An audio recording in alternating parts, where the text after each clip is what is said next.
இந்த படத்துல வர மாதிரியே எங்க அப்பாவும் பொழப்பு தேடி சென்னைக்கு வருதுன்னு முடிவு பண்ணிட்டாரு. ஆனா சென்னைக்கு வர அவர்கிட்ட காசு இல்ல, பஸ்ஸுக்கு காசு இல்ல. அப்போ இங்க இருக்கிற ஒரு சொந்தக்காரங்க, மதுரையில இருக்கிற ஒரு சொந்தக்காரங்க வீட்டுக்கு வந்து பணம் வாங்கிட்டு, அதாவது மெட்ராஸுக்கு போக பஸ்ஸுக்கு பணம் வாங்கிட்டு மெட்ராஸுக்கு வரணும். ஆனா மதுரைக்கு வரவும் காசு இல்ல. அப்ப செல்வராகவன் சாருக்கு 4 வயசோ ஏதோ. எங்க அம்மா 3 மாசம் பிரெக்னண்டா இருக்காங்க. அவங்க ஊர்ல இருந்து மதுரைக்கு நடந்து வந்தாங்க. கிட்டத்தட்ட ஒரு 120 கிலோமீட்டர் இருக்கும்னு நினைக்கிறேன். 120-130 கிலோமீட்டர் இருக்கும்னு நினைக்கிறேன். நடந்தே வந்தாங்க அங்க இருந்து ஒரு சொந்தக்காரங்களை பார்க்க.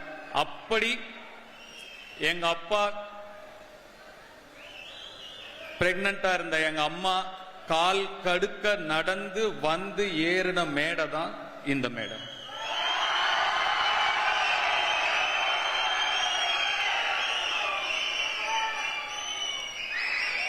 நான் எவ்வளவோ ட்ரை பண்ண அவங்களை எப்படியாவது இங்க கொண்டு வரணும்னு. எனக்கு இந்த மொமெண்ட் இன்னும் முழுமையாகவும் நிறைவாகவும் இருந்திருக்கும். ஒரு சில காரணங்களால அவங்களால வர முடியல.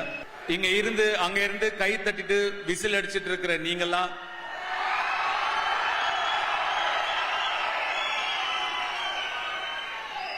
என்ன கூட விட்டுட்டு எங்க அப்பா ஒரு உதாரணமா எடுத்துக்கிட்டு விசில் அடிச்சிட்டும் கை தட்டிட்டும் மட்டும் இல்லாம எந்திரிச்சு வாங்கயா, இங்க வாங்க,